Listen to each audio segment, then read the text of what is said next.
This is a short bite episode of Homeschool Together.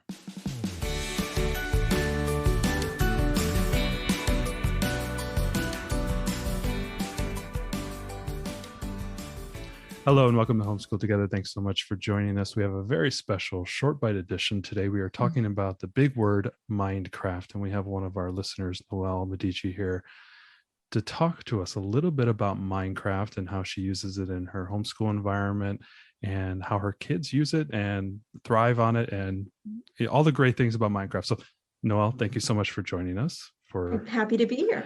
We're getting you for a second time. This is great. So tell us about Minecraft. What is Minecraft? So Minecraft to me, like if you explain a sentence, is basically Legos online.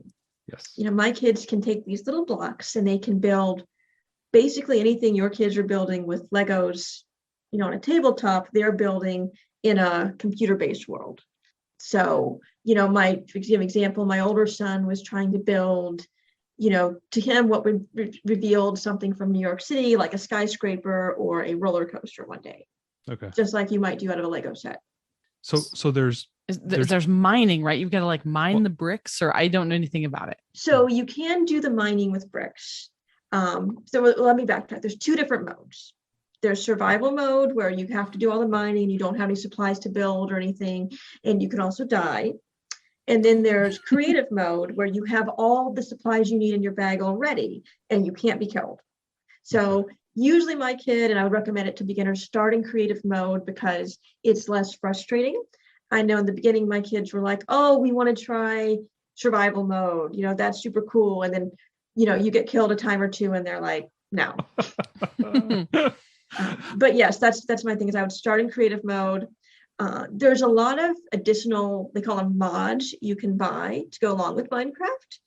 There's also some free ones. So I know lots of parents don't want to start dumping money into Minecraft. We have not paid a dime besides the initial game, but there's some really fun homeschool friendly mods out there that we have found.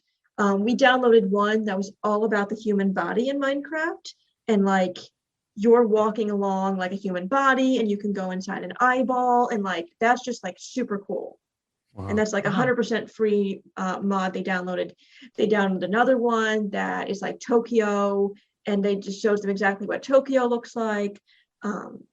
There's all different sorts of biomes in Minecraft. So you can see like underwater biomes, desert biomes. I think they've got woodland, ice biomes. So, you know, you'll be sitting there and all of a sudden my 3-year-old's talking to me about these scientific terms like biomes and what animals can live in this habitat and things like that, because yes, we talk about these things in science class, but also he remembers that because he's been playing in Minecraft and he's been building this house and it's, you know, next to the ocean. And that's what he saw when he went underwater exploring. So is there interaction with other people? Because this is an online platform, or can you make it just safe for your kid by themselves? I guess I'm kind of worried about who would come along and talk to my kid. So I know that you can play on a server, and you can have a server be private where it's just your kid playing with people you know, or I think there are public servers. We have not done anything with servers at all. So we haven't even gotten into playing with friends. We literally just do playing on, you know, these mods that we either download for free they can play in, or just the basic, you know, normal creative mode. So they have no way of talking with friends right now. And I will say, if people are something that they are looking into, they should just be aware there could be, depending what you're playing Minecraft on, additional monthly fees for that too. Oh, okay. So the version you're using, is this just a free right now, or? So you can play through your like Nintendo Switch, your PlayStation, your laptop. And generally there's like a $20 flat fee, which is what we did. And then if you want to buy additional mods, or if you want to pay to play with friends, that may have an additional fee, depending what you're playing on. So again, I'm trying not to get my kids going down that tunnel of like all of the money they can pay in video games yet. So we're just playing for free. We're doing free mods. So you installed and you're running yours specifically on a local computer? We're actually running ours on an old PlayStation. I think it's a PlayStation 3 that's hooked up to our family TV in the family room. So even though they have no way of talking to people online, they're always playing in a family room where we can see what they're playing or what's going on. Okay, so they're primarily using the controller Yeah, so okay. they're using a PlayStation controller. It just looks like a normal video game or like a Okay. Nintendo controller type thing. Was there a little bit of a learning curve there with your kids on how to use the controller? So we had always used that controller because this is dad's really old PlayStation. It barely works anymore. But we had used that to play Netflix and Hulu for, so they were kind of used to using that instead of a TV remote. Oh, gotcha. Okay. I think I'm trying to think. I think in the beginning, maybe when they were doing survival mode, it might have been a little harder. Okay. But again, in creative mode, I don't think it's been too bad. So it's digital Legos, essentially. Mm-hmm. Are there all the different piece types in their bag, or how does that? So in the creative mode, you could go in and you can see like this color of iron and that color of iron, and take different colors to build a house.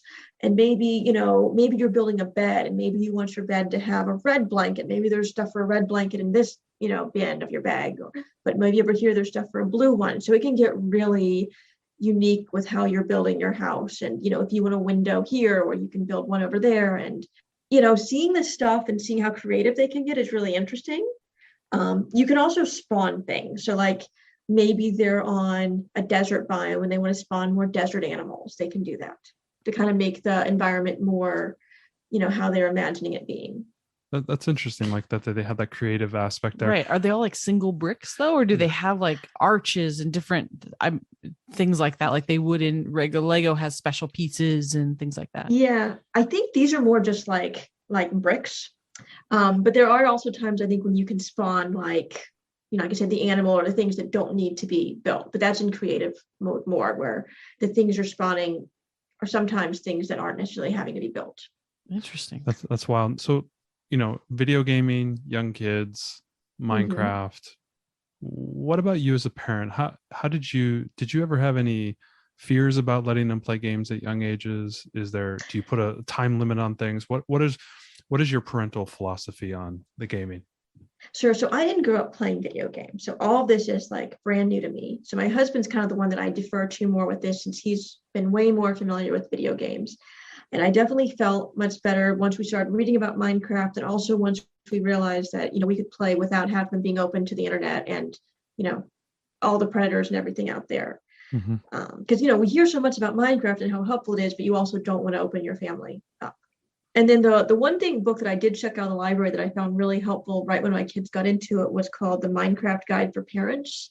And that basically just talked to you like you are someone who knows nothing about Minecraft. This is what it is. This is how you can be helpful of what your kids are doing. This is how you can understand what they're building. This is also how to keep your kids safe. And I think the book may have even been written by another homeschooling mom. So that was a really cool book. That's fantastic. And so do you limit the amount of time they play on it, or is it only certain days? Is it a reward for good homeschooling? How do you fit it in? I don't generally limit it. I mean, I will sit there and be like, we're not going to play Minecraft all day. Okay. But I do remind them we have one TV, we have one way of playing Minecraft, and we have two kids that like to play. Okay. So they've gotten really good at self-regulating. And we have an Alexa that sits right next to the TV, and they will sit there and they will say, Alexa, set a timer for 10 minutes. And they know that when that timer goes off, it's their brother's turn. So usually if one wants to play, I'll just say, hey, that's great.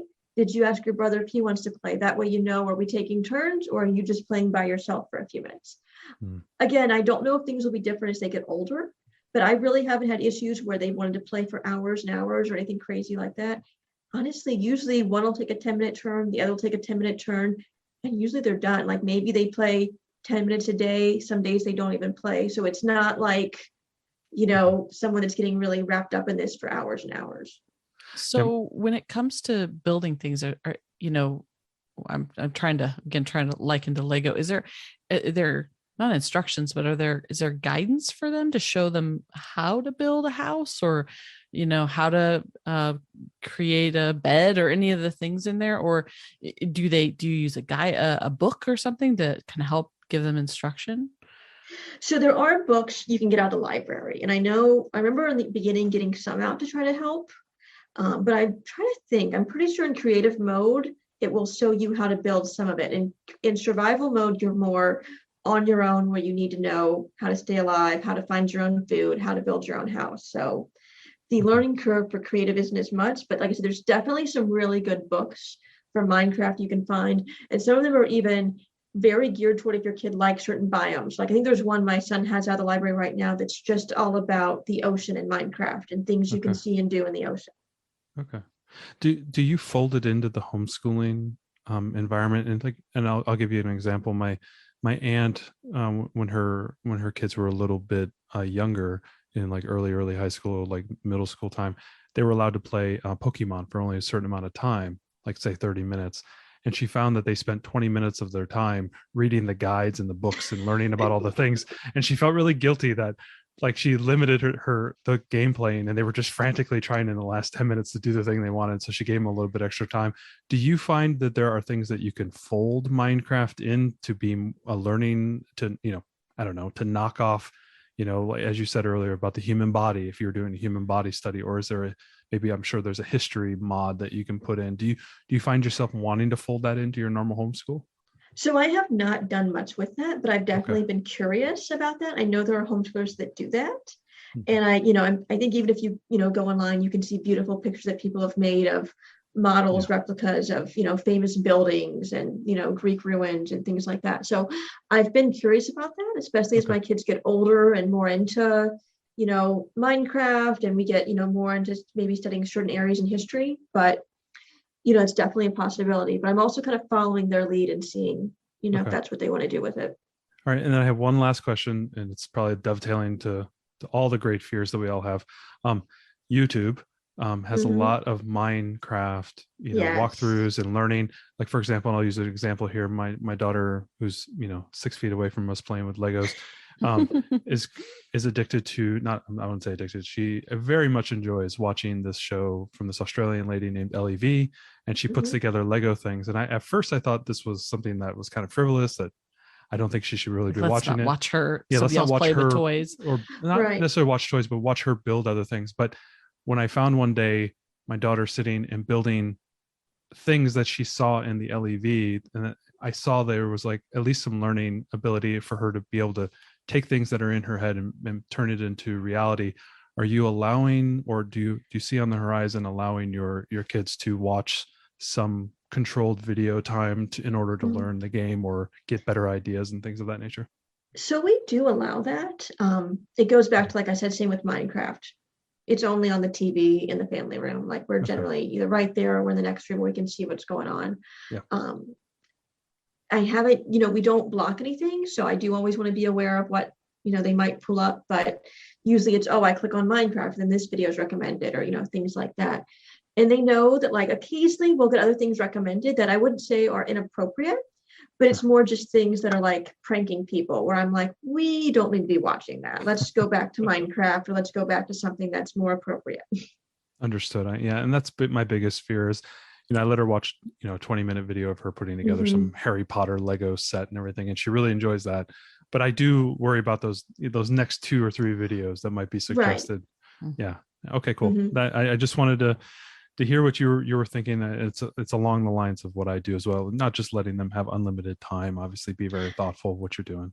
Yeah, because I mean, I definitely see where you're coming from. That there's definitely can be benefits to even just getting other ideas and seeing how Yeah. other people are doing it, but it can definitely become, especially if like ours is set for adult YouTube, so they can very quickly get to seeing adults doing other things that maybe just aren't appropriate for your child yet. Well, especially with something like Minecraft that a lot of adults do. They have I know there's a lot Mhm. of Twitch streams, a lot of YouTube streams where people are playing Lego, Minecraft or other games that are similar, and the language and the content might not be appropriate for little kids. And so that's been my biggest fear. But I think I found one LEV that tends to be very appropriate to her age group. And Minecraft, I was a little worried because I know it extends very quickly into more adult behavior.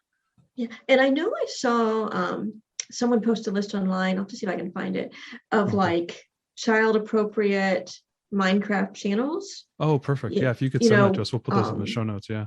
because we've watched some, but usually it's more just trial or error, or we kind of knowing from experience which one do we like. I know Okay. my husband will say his favorite YouTuber is this guy called Kindly Kian, who's kindly, so he's not as adult talking as some people might be perhaps.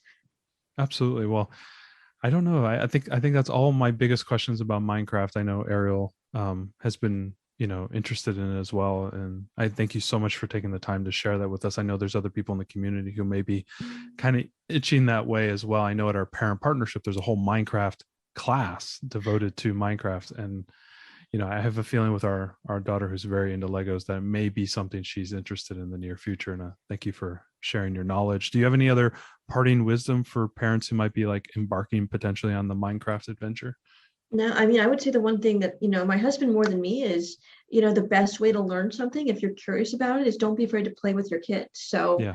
Okay. he'll sit there sometimes and play, and, he doesn't play as often as he used to, but sometimes I'm like, oh, daddy, you're looking a little tired or stressed. Why don't you just play Minecraft and we'll watch you build instead? And, like, because it's easy to sit there and be like, oh, it's just a dumb game they're doing. But if you can just sit there just like any game and play for 10 minutes to try to better understand what they're doing, that could help you have perspective too. So that when you're there being like, it's time to turn it off now, you can understand why they might be saying, can I have 2 more minutes? Yeah. Fetch me the beer and Cheetos, kids. It's homeschool time.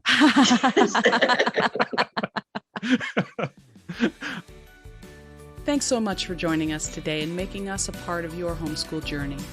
Please engage with us on social media.